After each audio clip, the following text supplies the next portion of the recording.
Ya, halo, selamat sore pecinta tanaman rempah. Di belakang saya ada entres atau calon bibit. Nah, kita ulas stek terbaiknya, jenisnya, dan bagaimana caranya. Oke, langsung saya balik ya.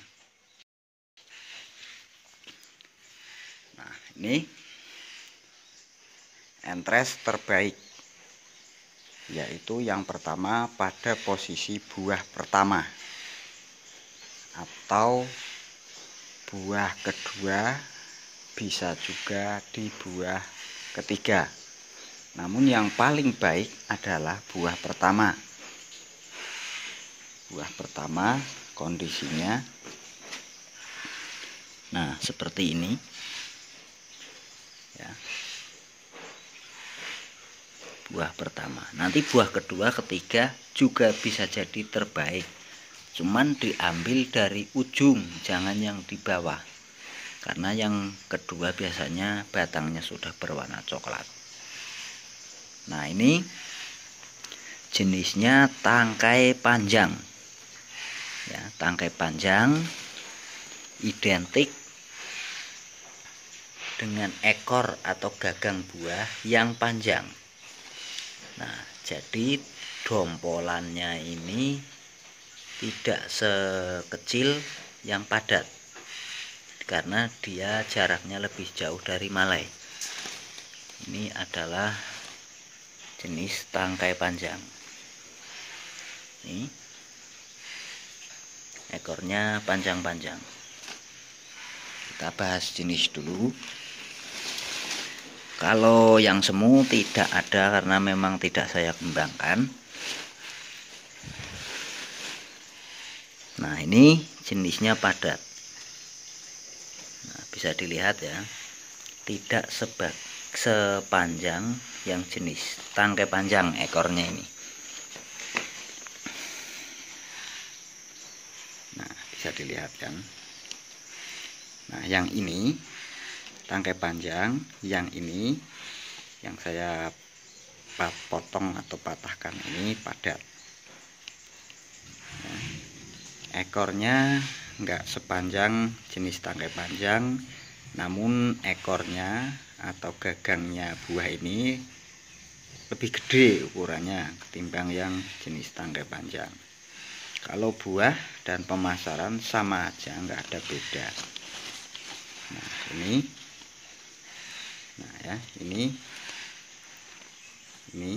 tangkai panjang. Nah, jatuh. Nah, yang ini jenis padat. Silahkan dibedakan buat teman-teman. Oke, lanjut lagi mengenai stek terbaik. Ya, ini dia. Tidak harus besar, yang pastinya masih hijau seperti ini. Kuncinya masih hijau seperti ini, tidak terlalu tua, tidak pula terlalu muda. Misalkan hijau seperti ini terlalu muda ya. Nah, yang pas seperti ini, tidak terlalu tua, tidak terlalu muda. Itu yang pertama. Yang kedua, ada akar tempel. Ada akar tempel seperti ini. Ya. Ini akar tempel yang masih aktif. Nah, selanjutnya ada daun. Ya, nantinya di dalam sungkup atau ya kalau sudah ditancapkan nanti kita bahas juga. Ini dibuang, sisakan. Jadi intinya selama akar ini belum beradaptasi, ini akan adaptasi menghisap kelembaban udara di dalam sungkup. Nah, itu keterangannya nanti kita praktekkan. Nah, terus selanjutnya tidak harus besar, yang penting seatas ukuran yang sudah keluar ranting buah. Nah, ini kecil kan, tapi ini sudah mengeluarkan ranting buah. Ini bibitnya juga awalnya tunas panjat utama atau batang pohon. Walaupun kecil, nantinya dia akan mengeluarkan ranting buah. Nah, kemudian ini bukti ya bahwa ini buah pertama yang saya tanam 8 bulan lalu. Dari bibit nih, batang yang utamanya ini bekas mangkasnya masih ada ya teman-teman. Ini pangkasan pertama keluar ranting buah. Nah, ini tetap mengeluarkan ranting buah. Untuk mengetahui persyaratan keluar ranting buah setelah di lahan, ada video-video saya yang sebelumnya sudah pernah saya bahas. Nah, ini seperti ini kondisinya, tidak terlalu tua, tidak juga terlalu muda. Nah, ini yang terlalu muda ini akan rawan gagal saat disemai. Oke, kalau yang paling bagus sebenarnya yang kayak ini secara kebetulan sudah langsung nancep ke tanah. Ini akarnya nantinya jadinya seperti ini. Akar tempel yang tadi jadinya nantinya gondrong seperti ini. Ini buahnya, jangan kira ini jantan, tenang saja. Memang kalau saya produksi bibit yang besar-besar jarang, malah kebanyakan yang kecil seperti ini. Nah, tolong diperhatikan buat teman yang mau pembibitan ya. Idealnya 3 hingga 4 ruas. 1, 2, 3, 4. Potong di sini.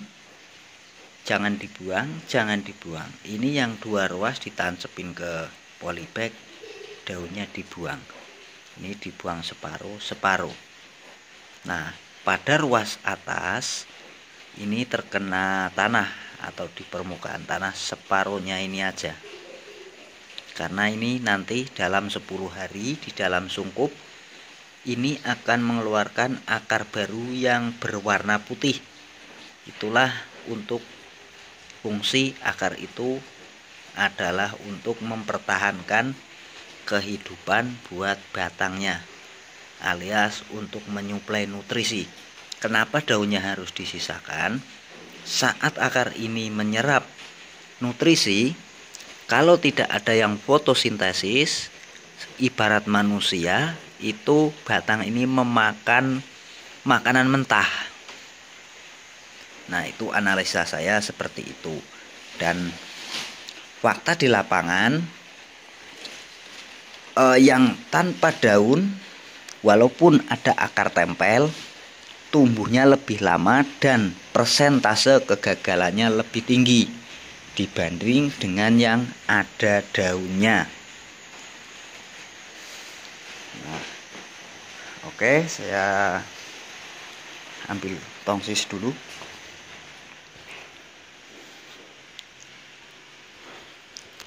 Ya, mohon maaf ya karena ini tidak persiapan.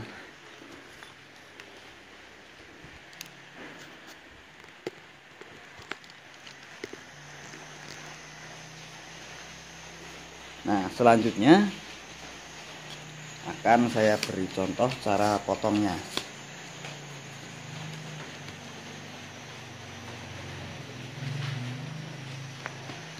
Oke, benerin dulu.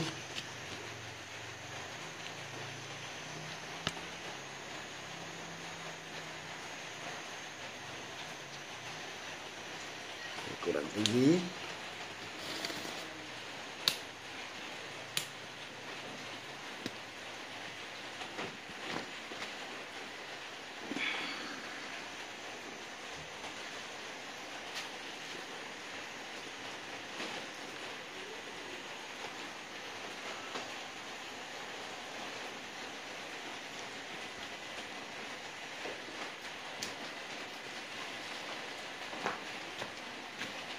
Nah, ini 1, 2, 3, 4 ya.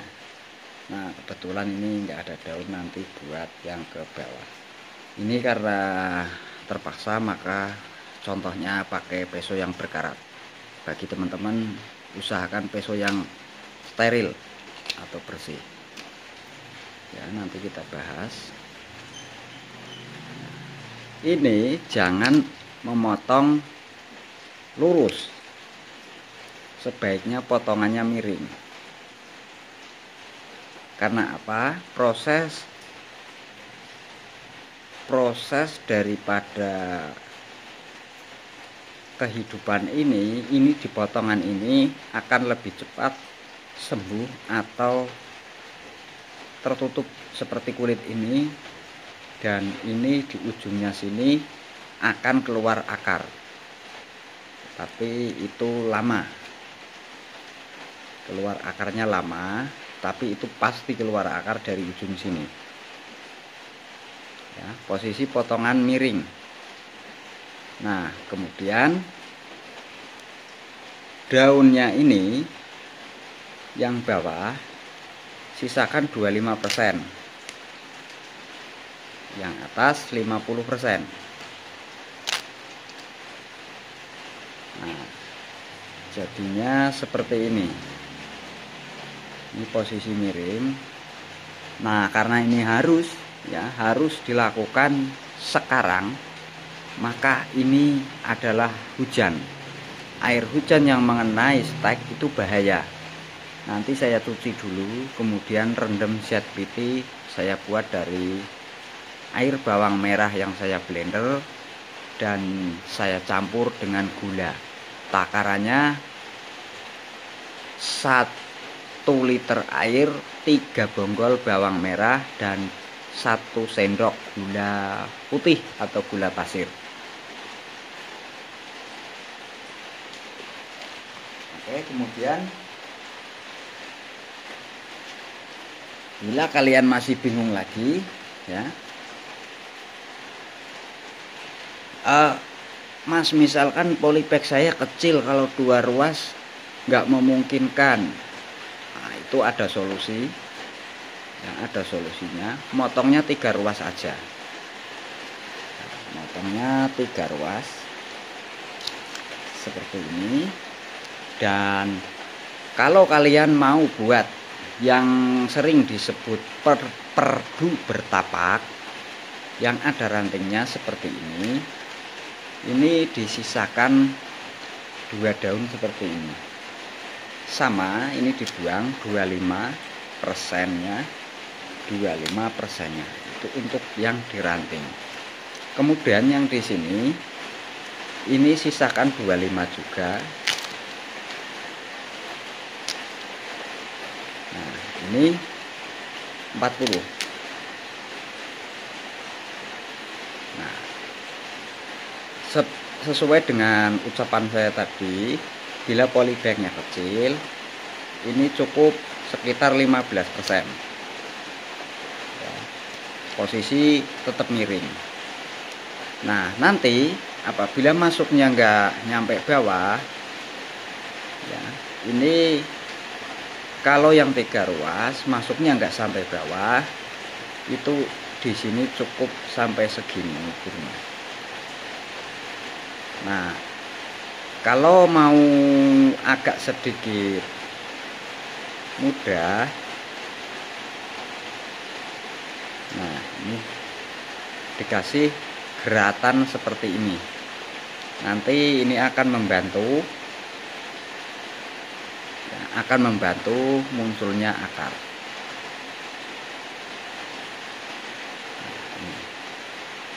Ini untuk membuat perdu bertapa.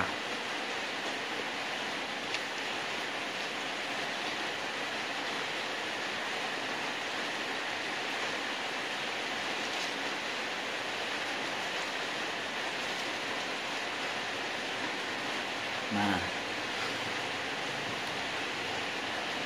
ini ya, ini yang seperti ini gimana? Kadang fakta di lapangan itu bingung. Ini begini teman-teman, buang juga,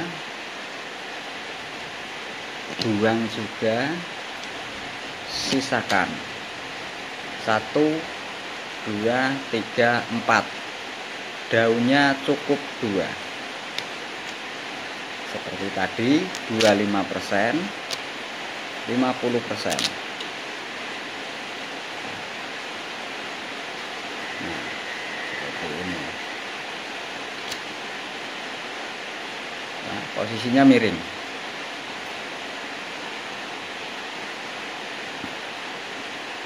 Oke, saya rasa teman-teman cukup paham ya. Mungkin bagi teman-teman yang masih belum paham, silahkan saja ditanyakan di kolom komentar. Waktu atau yang mau belajar juga silahkan datang ke tempat saya. Oke, saya lupa tadi yang ruas tunggal ya. Oke, sekarang waktunya yang ruas tunggal.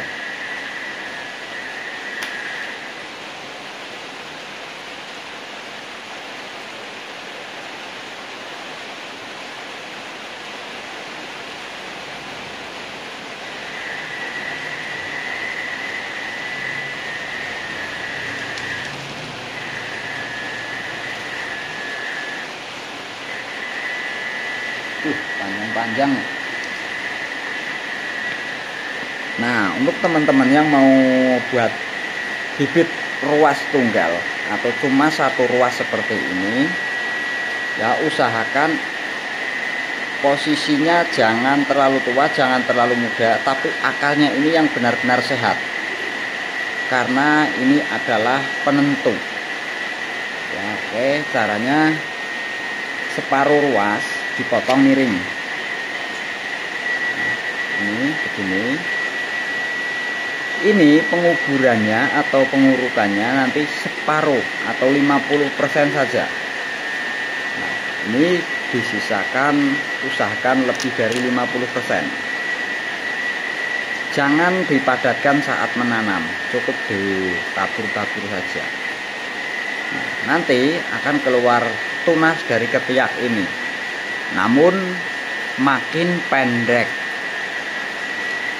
Ruas yang digunakan, tunasnya makin kecil, terus prosesnya lebih lama. Nah, ini untuk ruas tunggal. Oke, terima kasih dan selamat sore. Bagi yang belum tahu atau punya teman yang belum tahu, minta bantuannya untuk dipromosikan agar mendapatkan dukungan. Terima kasih dan selamat sore.